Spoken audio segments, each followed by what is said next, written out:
It's checked now as they line up the Group A touring cars now. Seaton on pole. What a fine drive from him. Dick Johnson with the Sierra right there too. John Bowe and Larry Perkins. So plenty of action off the front line. Yeah, and on road 3 we've got Jimmy Richards and his teammate Mark Scaife in the GTR, the cars that they used to call Godzilla, but now that have been strapped down. Row 4 is Reed in the Commodore and Wayne Park in the other Glen Seaton Sierra. Then Pearson, Finnegan, Donoghue. Now, this is an interesting entry here. We'll talk about that more during the race. And, of course, Grant there in the other Nissan Skyline. And there they are, sitting there, the blue car of Glen Seaton, the red car, the familiar number 17 of Dick Johnson, Queensland's favourite son, sitting beside him. And the Nissans not on the front row. 15 laps. It'll be a screamer, 58.95 kilometres. That's the race distance. And the track circuit, of course, is 3.93. Glen Seaton, fixed eyes. He only wants the first corner. Starts to creep a little. Dick Johnson hasn't made a move yet. Green lights and Johnson gets the jump, no doubt about that. Put the power straight down Johnson and came out of the traps. Larry Perkins, no, gets squeezed out. Well, Glen Seaton's been a touch there too. And is that John Bowe? Yes, it is. Yeah, John Bowe, after his normal tricks, putting the car where there's no room, basically. The trouble with it, he sees a 4-foot gap and tries to put a 6-foot car through it. Well, Dick Johnson made a fantastic start. Glen Seaton had a little cheat off the start at first, checked himself. Maybe that cost him. Well, it does. Oops, someone going a little wide there on the... oops, the Daisy, and that's one of the Glen Seaton Sierras. Is it Park? Yeah, I think it might be Wayne Park. Come back and have a look at the moment. At the moment, Dick Johnson out in front in the Shell Sierra, doing a fine job, the Queenslander. Gee whiz, he got off the line quickly.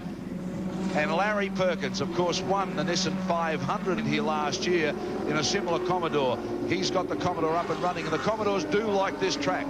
They do indeed, and it's actually interesting to note that Larry's driving one of the older type Commodores. The newer type one, which he campaigned last year, I believe has been sold to Peter Brock, who's not here. He's busy getting his team ready for the Australian Touring Car Championship round. And Larry has resorted back to the older style Holden that he leased out to a guy last year, and that's why A, it's red, and B, it's the older model. Larry Perkins now in second place behind Dick Johnson. Glen Seaton is back in third spot. Didn't really come off the line as well as he did. And the two Nissans, it's surprising after a year of racing, the Nissans aren't there in 1, 2 and 3 at the moment. Definitely these new regulations have made big differences to the car that we called Godzilla. It's way back. But the long way to go on this race yet. Only lap 1 completed at the moment. Perkins goes wide. Seaton looking for a way through. Dick Johnson takes the line down at the end of the straight. Very fast through here in the Sierra. It certainly is. It's a very, very quick corner indeed. Glenn came out to go on the outside of Larry, but I tell you what, no one goes around the outside of Larry through a corner. He's a very gay man to try. You watch the extra torque of the Holden now. It should just pull away slightly under torque. There he goes. He gets the power. That car puts the power down very well indeed. Now the turbo will start working on the Sierra, and he should now start gaining a little bit on the Holden. But you saw the ground that the Holden made just coming out of that corner. That's that torque for you. You can't beat it. Low down grunt of the old Aussie V8 at work there, and you're watching it from Glen Seaton's point of view. That's the car he's chasing. Dick Johnson in front, Larry Perkins in the Commodore second, and Glen Seaton Sierra is in third spot. Johnson looking tidy out in front. He likes to lead. Johnson loves to be there. Yeah, but if he's not terribly careful, he'll get another 30, 40 kilos. Over the top of the hill they come. The Nissan starting to snap at the heels now of Peter Japs of Glen Seaton's car, and that's Mark Scaife comes up the inside and just puts the Nissan there. The four-wheel steer and the good braking there starting to work. The car may be a little heavier, but by gee, it's not as quick, so it's braking pretty well. Braking very well indeed. And what happened was, I don't think Glenn saw him until the very last minute.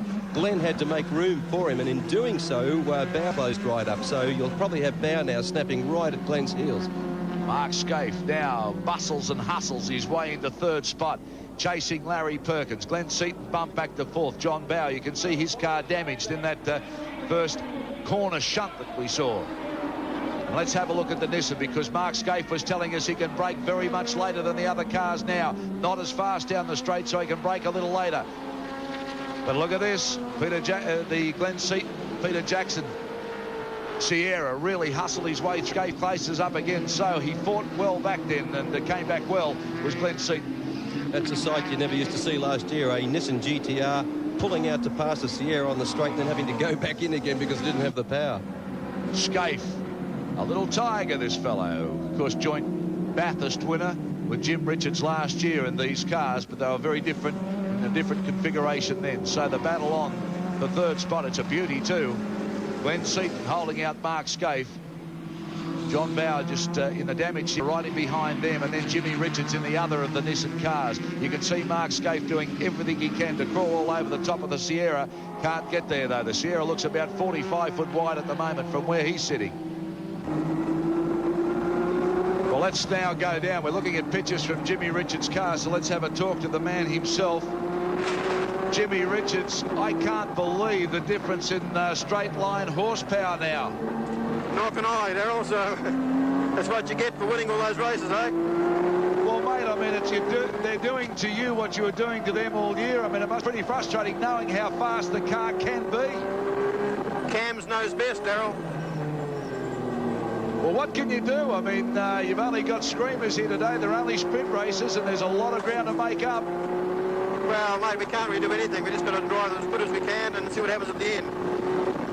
Well, if anybody thought that the racing was going to be closer, I guess that's happened, Jim. But from your point of view, it must break your heart. Well, yeah, but, you know, I've been racing for a while. These things happen. Well, Perkins now still holding out Seaton. It's been a ding-dong battle there, I'll tell you. And Perkins doing a pretty good job. He likes Eastern Creek, and the Commodore doesn't mind it either. No, well, it gets back to that torque, you see, because we've got a lot of these constant radius corners. So you can go into the corner reasonably slow, you go round, they're fairly long, and then the extra torque of the V8 just takes them away. The corner they're coming down to now, for instance, it's very slow. Almost go down to second gear through a very slow right-hander and then on the power, and you should see him start to just get away a little bit from this Sierra here, although he came out very bad. He came out very bad indeed, scrubbed a lot of speed off, and he's lost 2 places because of it. He certainly did, because Glenn Seaton blasted past and John Bower had to go too, but didn't quite make it. So Glenn Seaton, he's now fought his way through. He's driving well, Glenn Seaton. He's aggressive, he's there, he's snapping at the heels. One mistake, he's in. Yeah, and always a beautifully prepared car. I mean, Glenn and Bo Seaton always turn out a very professional, well turned out. The whole team, right to the transporter, the mechanics and everything. It's a credit the way they turn this car out. Well, you're looking at the Sierras. They're back in front here at Eastern Creek, running 1, 2 and 3. The 2 Shell cars, 1 and 3. The Peter Jackson car splitting them in second spot with young Glenn Seaton. So certainly the new configuration from Cams has had a big bearing on what's going to happen in Group A this year. The Nissans well out of this today. They just haven't got the legs to run with the Fords, no doubt about that. And when you consider how dominant they were last year, there's certainly a different package now. Very frustrating for Mark Scaife and Jimmy Richards. There's no doubt about that. But Dick Johnson, he's smiling again. Well, and so he should be, because he's done a lot of homework over the winter months, and he's brought out 2 beautifully prepared cars, and he's leading his first race of the 1992 season. So good luck to him. But I just hope now we're not going to get a lot of bitching and call it Formula Sierra and all that sort of thing. Lap 7 of 15. You're looking at the leader coming down at the end of the main straight. Real fast corner, this one. The cars slip and slide around. Really got to keep it balanced precisely there when you come off the brakes. And from here on, the circuit gets very, very hard, doesn't it? Well, from this point on, you go through a left constant radius, a right constant radius. All the corners are very samey, and that's probably my only criticism of this circuit, is all the corners are constant radius second gear corners. There's the gap, 1, 2 and 3 for you. Johnson at the moment, maybe 4 car lengths. They're the 2 Nissans. Scaife leading Richards. They can't do anything. They've just got to wait for a mistake, and in a 15-lapper, they don't come too easy. Motor Racing's Triple Challenge continues here on 9. Stay with us.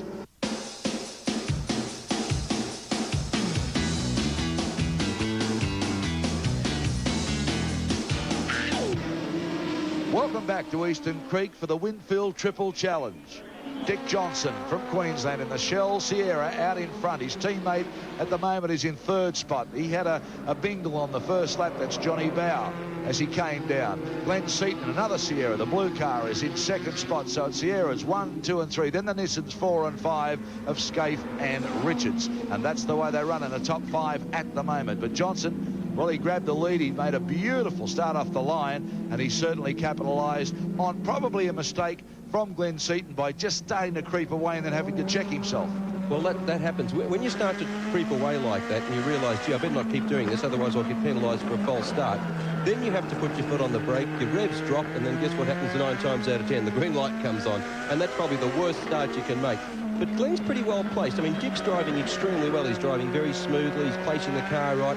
But Glenn is he's poised really well. We've still got 5 laps to go, so this could be very interesting last 5 laps. Well, he's closing up under brakes. You can see that maybe Dick Johnson is just easing off a little bit, conserving his tyres. I don't know about that, but definitely Glenn Seaton starting. You can visually see now that he's a lot closer than he was, and he's certainly closing up under brakes in parts of this circuit. They'll come onto the main straight in a moment, and we'll have a good look at just the difference in horsepower, these in sheer speed. Here we go now, down the little dipper of a hill, past the huge crowd here at Eastern Creek, and what a marvellous turnout. And here we go, sheer power now. Nose and tail. Crowd stand up in front of us in the stand as Seaton comes down. Can he get him? Johnson, he's done it too. Glenn Seaton comes roaring past to take the lead off Dick Johnson. Oh, great stuff this. That was a great move on the outside of that left-hander. I really didn't think he'd do it. I mean, but he stuck to his guns and went around. A great, absolute great move by Glenn Seaton. Interesting to note, Seaton's on Bridgestones, Bowie and Dick are on Dunlops, and the 2 Nissans are on Yokohamas. It looks to me like Dick's car is definitely starting to move around a lot more in and out of the corner. So whether he's got his tyres going off or not, I don't know. Well, we said maybe he was trying to save his tyres for a different reason, because Glenn Seaton, since he's got in front of Dick Johnson, opening up the gap ever so slightly, starting to run away now. The youngster who really did have the most successful Sierra last season, picking up where he left off and doing a great job at the moment, taking Johnson, who really did lead from the drop of the flag. So Glenn Seaton has hustled and bustled and fought his way back from 4th place, now leading this race. The other thing with this race, because it's not a round of the Australian Touring Car Championship, tyres are really open, and you can choose whatever tyre you like, i.e. you could have had qualifiers in practice. Now, because it's a 15-lap race, the drivers really have to pick the softest tyre that will do the job, because it only being 15 laps, the softer you go in tyre, the quicker your car will go around the circuit. But, of course, you can't go too soft, so they'll go off. If they go off, the whole lot's been lost. So you want the softest tyre that you can possibly get away with, given the sort of laps that you've got to do. But Dick's car definitely does seem to be sliding around, coming out of the corners a lot more than Glenn's car. John Bow now, he's back in 3rd spot behind his boss as they blast down the straight. You can see he now chops in front of the Nissans, Jimmy Richards and Mark Scaife running nose and tail back in 4th and 5th spot. But Glenn Seaton out in front in his blue Sierra, doing a pretty good job of it too, looking neat and tidy, as Alan Jones has said, making no mistakes. He's just put the bit between his teeth, and he's worked his way from 4th back into 1st after holding pole, setting the fastest time in practice, but muffing the start ever so slightly. Mark Scaife still putting some pressure on Johnny Bow in 3rd spot. It'll be interesting to see if he can graft his way past, because Johnny Bow, not the easiest of drivers at times to pass. That's an understatement, Daz. I would say the Nissans will get Bowie under brakes. I will say that Scaife is lining him up. He hasn't got the power to get him down the straight. From this point in, we're starting to go into a couple of corners where you can go in under brakes. The Nissan's got fabulous brakes. He's lost a bit of time there, though. That's the only problem. I thought he might have been able to get him down on the inside of this right-hander, but I think he just dropped a bit too much time. He's having a go. There he goes. You picked it in 1, AJ. Oh, touch 2, and Johnny Bow goes out. Oh, well, that's his 2nd bingle of this race, Johnny Bow. Got touched by the Nissan of Mark Scaife, touched in the door, lost the car, held it together the best he could. Now he's lost the front of it. He had a spoiler that was hanging down. He's got none now. Boy, oh boy, is he having some trouble in this race, Johnny Bow. What do you mean this race? Here we go again, AJ. As you predicted, the Nissan comes up hard under brakes. Well, I've got to say, it couldn't happen to a nicer chap, but I mean, the Nissan was in there. It was always on the cards. I mean, he was going to go on the inside there, and John really, you know, you've got to tap him on the shoulder before he realises that you're there anyway, and he paid the price. Geez, you're hard on your mates when you're out of the car, I'll tell you. Oh, it's easier this way. Glenn Seaton taking advantage of all of this behind him, all this mayhem and chaos, because he's out in front. Dickie Johnson still hounding him. Well, it's all go under brakes here, and as Mark Scaife said prior to this race, he has the ability to go in about 20 metres deeper at the end of the straight. Now here he is again doing exactly the same thing to Dick Johnson. Let's see what happens here. You'll see when your tyres start to go off, not only can't you put the power, see how Dick's sliding there coming out now, they're going to line him up and do exactly the same thing here, look. And he'll probably go down. He might even try and do the same thing to Dick as what he did to down on the right-hand side. No, he's going to go. No, Dick's too clever. Dick went in really. See, Dick covered his road. Didn't leave any room for Scaife to go in on the inside. Great pictures from Richard's car now. That's the ding-dong battle, a dogfight here. The second, third and fourth, the two Nissans are just snapping at the heels of the Sierra here, trying to do the best they can to get past under brakes. Now, watch at the end of the straight, because they've told me that they can brake so much later than they could last year because the cars aren't as fast. So Johnson should have the horsepower down the straight. Scaife and Richard should be able to outbrake them at the bottom. Well, see the way Dick's pulling away now on the right-hand side. Look at him. Bye-bye. He's going. And now the best brakes in the world aren't going to make up for that sort of thing. Well, a graphic example of this car and the horsepower now hasn't got.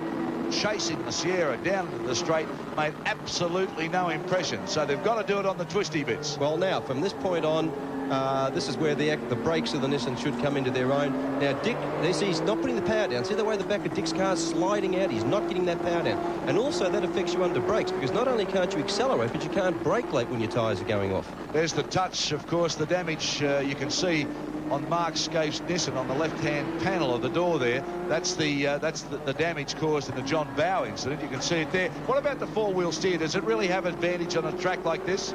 No, well, the GTRs don't have the four-wheel steer. They've actually disconnected that. They've obviously got the four-wheel drive, but they disconnected the four-wheel steer because it just felt a bit too foreign for them. Now, Scaife's really lining himself up, but I tell you what, Dick's a good old campaigner. He won't drive dirtily. What he'll simply do is just cover the ground. He'll go into this right-hander on the right-hand side, see? Instead of going on the correct line and opening up the door, now, hang on, Scaife's let Jim in, you see? Scaife was so busy trying to go around the outside of Dick, he forgot about his teammate who took advantage of it. Well, pretty exciting stuff here. The Nissans are rubbing door handles now. They're side by side doing everything they can to try and get past Dick Johnson. But Mark Scaife back in front of Jim Richards. Jim Richards gets on the inside line. See how this pans out.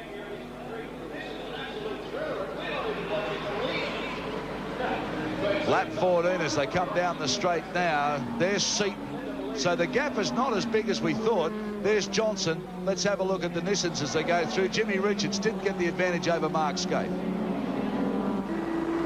Jim's a very clean driver, very smooth driver, and as Mark went wide then, Jim just sort of kept his line and very smooth. Here we go on the inside now. I reckon Jim will get Dick, but oops, gave him a little tap there, put the bum out. Now the old Sierra's going sideways under power.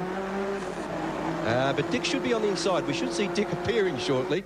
There he's still on the inside, but no, Jimmy's got him. Jimmy got him with some fine driving from Jimmy Richards. He just handed him a look at Scaife too. Scaife comes through there, so the Nissans now goes through, and Dick Johnson is really having nightmares. He's got Nissans all around him at the moment, snipping away under brakes. They didn't have the power to do it on the straight, but they've certainly done it around the back part of the circuit. So Jimmy Richards now moves up in front of Mark Scaife. Will they do a battle? Because there's Glenn Seaton. He's out in front, so the gap is not as big as we thought, but they're running out of laps because this is the final one. Well, that's right, because what's happening is another 5 or so laps, those Nissans would be on that Sierra, simply because they're looking after their tyres a lot better than just the two-wheel drive car. So Peter Jackson leading here to the checkered flags. The Nissans have done everything they can. They've run the cars next to get them there, and they're running in second and third. We'll look at the gap for you. There's Seaton. There's the Nissans. That's the difference between 1, 2 and 3. And Dick Johnson has been bumped back to fourth spot after leading for most of this race. Glenn Seaton coming down the straight now. He'll take the checkered flag in this, the first touring car race of the year. Fine win from Glenn Seaton, the Sierra. Second will be Jimmy Richards. Third, Mark Scaife. And fourth, Dick Johnson.